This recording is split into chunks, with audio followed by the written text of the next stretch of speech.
அவல் லட்டு செய்ய தேவையான பொருட்கள் என்னென்னு இப்போ பார்க்கலாம்.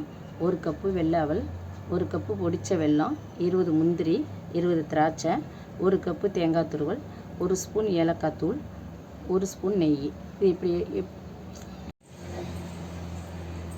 அவல் லட்டு எப்படி செய்யலான்னு பார்க்கலாம். வெள்ளை அவல் இல்லைனாலும் சிவப்பு அவல் பயன்படுத்திக்கலாம். எடுத்து வச்சுட்டு 1 ஸ்பூன் நெய் விட்டுக்கலாம்.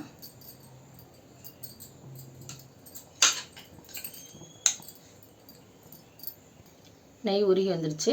இப்போ முந்திரி போட்டு வறுத்து எடுத்துக்கலாம்.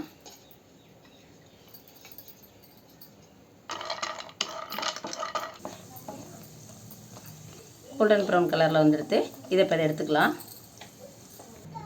இப்போ திராட்சையை போட்டு வறுத்து எடுத்துக்கலாம். இப்போ திராட்சை கோல்டன் ப்ரௌன் கலரில் வந்துடுது. இதையும் அப்படியே வறுத்து எடுத்துக்கலாம். இப்போது அதே நெய்யில் 1 கப்பு அவல் எடுத்துருக்கோம் இல்லையா, அதை போட்டு பொரிச்சுக்கலாம். நல்லா கோல்டன் ப்ரௌன் கலர் வரணும், அந்த அளவுக்கு நம்ம இதை வறுத்து எடுத்துக்கலாம். நல்லா கோல்டன் ப்ரௌன் கலரில் மாறி எடுத்து இதை ஒரு பாத்திரத்தில் மாற்றிட்டு ஆற வச்சுட்டு பொடிச்சு எடுத்துக்கலாம். இப்போ பேன் சூடானதும் வெறுமனே தேங்காய் துருவலை போட்டு லைட்டாக வறுத்து எடுத்துக்கலாம். இது வந்து ஆப்ஷனல் தான், நான் வந்து ஃப்ளேவருக்கு அதை போட்டிருக்கேன்.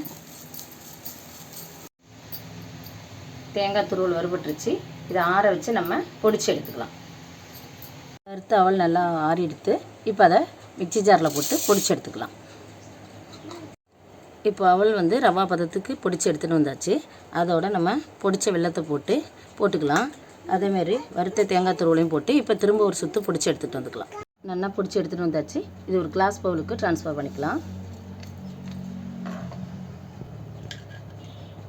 வறுத்து வச்சுருக்க முந்திரி இதில் ஆட் பண்ணிக்கலாம். திராட்சை இதில் ஆட் பண்ணிக்கலாம். ஏலக்காய் தூள் ஆட் பண்ணிக்கலாம். 1 ஸ்பூன் நெய் ஆட் பண்ணிக்குவோம். எல்லாத்தையும் இப்போ மிக்ஸ் பண்ணிக்கலாம். மிக்ஸ் பண்ணிட்டு லட்டாக உருட்டி எடுத்துக்கலாம். அவல் லட்டு ரெடி ஆகிடுச்சு. இதை பண்டிகை நாட்களில் நம்ம செய்யலாம் ஈஸியாக. நம்ம வீட்டுக்கு கெஸ்ட்டு யாராவது திடீர்னு வந்துட்டால் கூட இது மாதிரி ஈஸியாக நம்ம செஞ்சு கொடுத்துடலாம். ஈவினிங் ஸ்நாக்ஸாக வந்து நம்ம குழந்தைகளுக்கு செய்கிறது ரொம்ப ஈஸி. அதோடு மட்டும் இல்லாமல் இதை வந்து நம்ம நிறைய கார்போஹைட்ரேட்டு மட்டும் நம்ம சர்க்கரை சேர்க்கறதுனால நிறைய அயன் சத்தும் இதில் நிறைய நிறைஞ்சிருக்கு. இதை மாதிரி நீங்களும் ட்ரை பண்ணுங்கள். ரொம்ப ஈஸியான ஒரு பலகாரம் இது.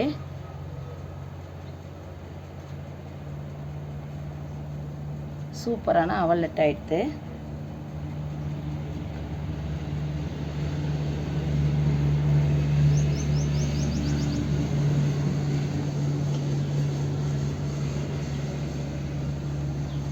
நீங்களும் இதை ட்ரை பண்ணி பாருங்கள். தேங்க்யூ.